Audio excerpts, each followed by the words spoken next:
La spirale infernale des soucis financiers vous étreint, vous vous sentez pris au piège, la tête sous l'eau, les factures qui s'accumulent comme des vagues menaçantes. Croyez-moi, vous n'êtes pas seul. Des millions se débattent dans ce marasme, persuadés que leur salut réside uniquement dans le chiffre sur leur compte en banque. Mais que se passe-t-il si je vous dis que la clé, la véritable bouée de sauvetage, se trouve ailleurs? Dans la foi, dans cette force intérieure capable de transformer le désespoir en espérance. On pourrait penser, la foi ne paie pas mes dettes. Et pourtant, cette croyance, aussi paradoxale qu'elle puisse sembler, emprisonne des millions dans un cycle vicieux d'angoisse et d'insécurité. J'ai moi-même connu ces nuits blanches, ce sentiment d'échec cuisant, cette menace permanente qui plane sur votre tête comme l'épée de Damoclès. J'étais un homme brisé, mes projets, de fragiles châteaux de cartes emportés par la tempête. Et puis, au plus profond de cette détresse, j'ai fait un choix crucial. Me laisser submerger ou trouver un refuge. Invisible, mais incommensurablement solide. C'est là que j'ai compris.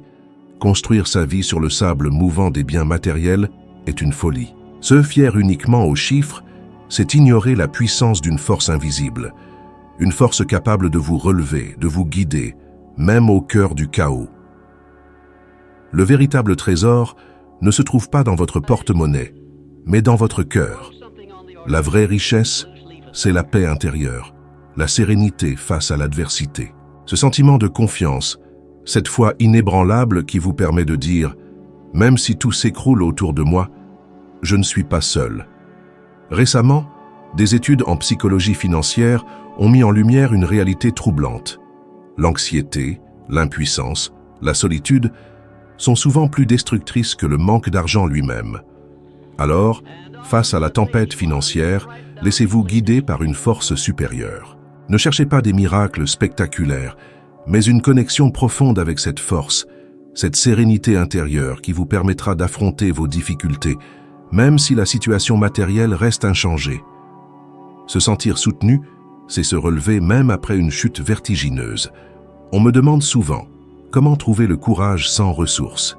Le courage n'est pas l'absence de problème, mais la confiance en une force supérieure. N'oubliez pas cette vérité essentielle. Dieu est votre refuge, votre forteresse, votre soutien constant, toujours présent. Et lorsque vous le réalisez, vous comprenez que la crise n'est pas une fin, mais un nouveau départ.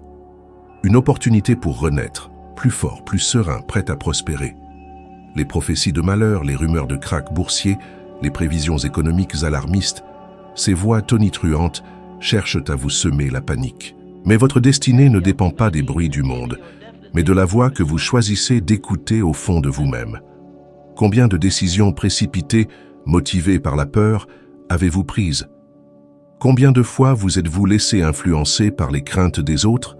La plupart font l'erreur d'écouter la voix de la peur, étouffant ainsi la douce voix de la foi. Prenez exemple sur les grands bâtisseurs d'empires, ceux qui ont su écouter une voix plus puissante que le marché. J'ai moi-même vécu cette expérience. Une occasion d'investissement semblait trop belle pour être vraie. Tout le monde disait « c'est maintenant ou jamais ». Mais une petite voix intérieure, presque inaudible, me conseillait de patienter. J'ai résisté à la pression et quelques mois plus tard, le projet s'est effondré, entraînant de nombreuses pertes. La sagesse ne réside pas dans l'intensité du bruit, mais dans la clarté de la voix juste. En période de crise, la majorité des gens laissent la peur dicter leurs décisions financières.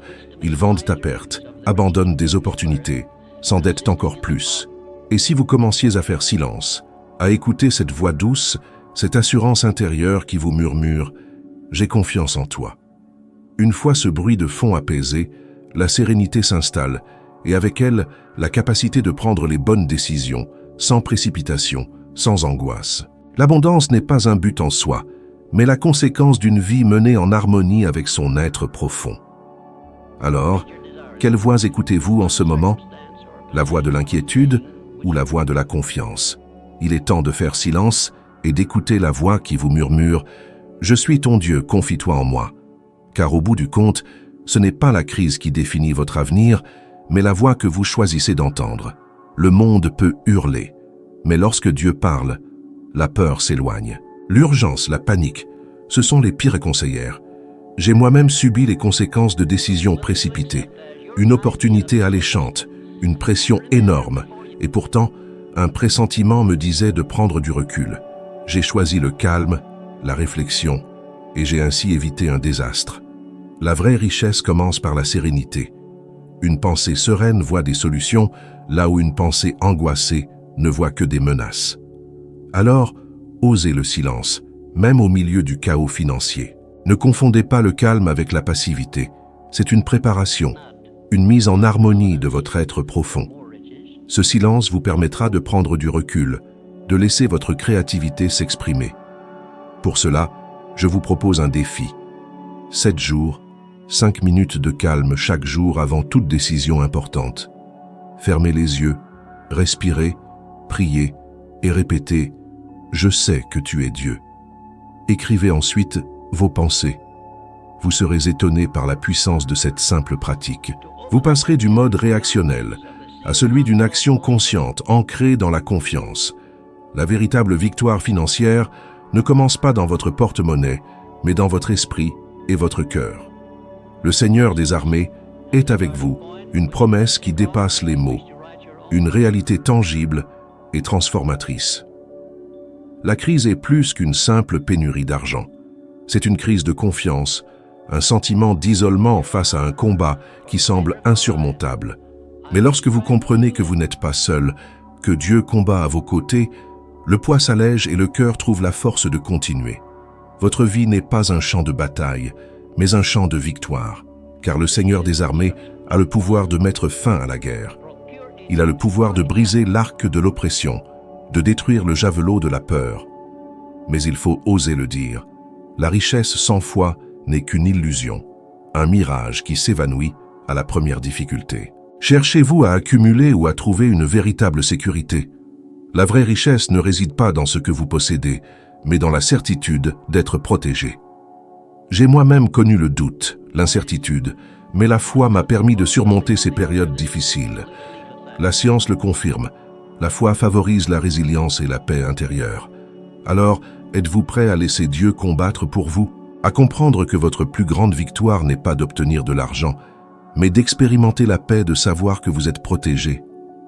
Lorsque cette vérité s'implante dans votre cœur, vous réalisez que la crise n'est pas une fin, mais une occasion pour Dieu de vous révéler sa puissance. Votre vie financière n'est plus un champ de bataille, mais un champ de victoire. Et votre force réside dans la confiance que vous avez en votre refuge, votre forteresse, votre Dieu. C'est cela qui change tout.